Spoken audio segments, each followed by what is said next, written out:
Sure. Go ahead. Thanks, Caroline. Mary and then Elizabeth. Two questions, one on Iran and then the second on something Jasmine Crockett said this morning.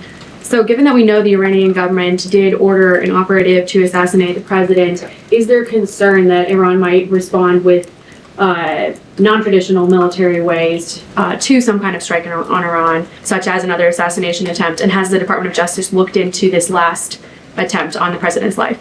I believe Secret Service and the FBI have looked into the 2 assassination attempts that took place against the president, both of which were sad days in our nation's history. So I would defer you to the Department of Justice on where those investigations stand. But as for your question regarding Iranian retaliation, I'm not going to engage in hypotheticals again, but I can assure the American public and the world that this administration is prepared and ready to defend American interests and assets, not just in the region, but here on our homeland as well. Thank you. And then really quick on Jasmine Crockett, she said, I believe, that Trump supporters are mentally ill before calling for bipartisan support against the president. Can you respond to that, especially considering she's a rising star in the Democrat Party right now? She is a rising star. It's quite something to behold, actually.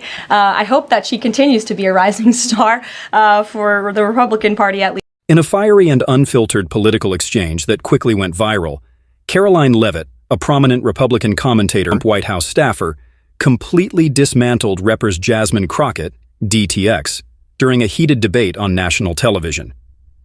The clash centered around issues like border security, crime rates, inflation, and the Biden administration's policies, which Leavitt argued were failing the American people, particularly in minority communities. Leavitt began by calmly but forcefully laying out data-backed arguments about the consequences of Democratic policies in cities like Houston and Dallas, areas Crockett represents. She cited alarming statistics on rising violent crime, drug trafficking, and record illegal border crossings. Crockett attempted to deflect the blame onto Republican leadership in other states, but Leavitt swiftly countered, exposing inconsistencies in her statements and holding her accountable with direct quotes and policy failures under the Biden administration. What made this exchange particularly spectacular was Leavitt's poised demeanor, razor-sharp delivery, and ability to stay composed even as Crockett became visibly agitated. The contrast between Crockett's emotional outbursts and Leavitt's calm but powerful rebuttals won praise from conservative audiences, with many calling it a masterclass in debate.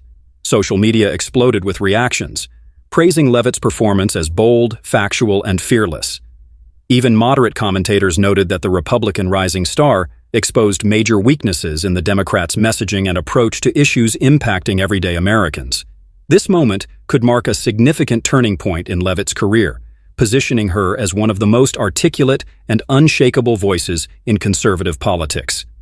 For Crockett, however, the debate raised questions about preparedness and credibility, especially when faced with tough questions and factual counterpoints. This viral moment shows how one sharp performance can reshape political narratives almost overnight.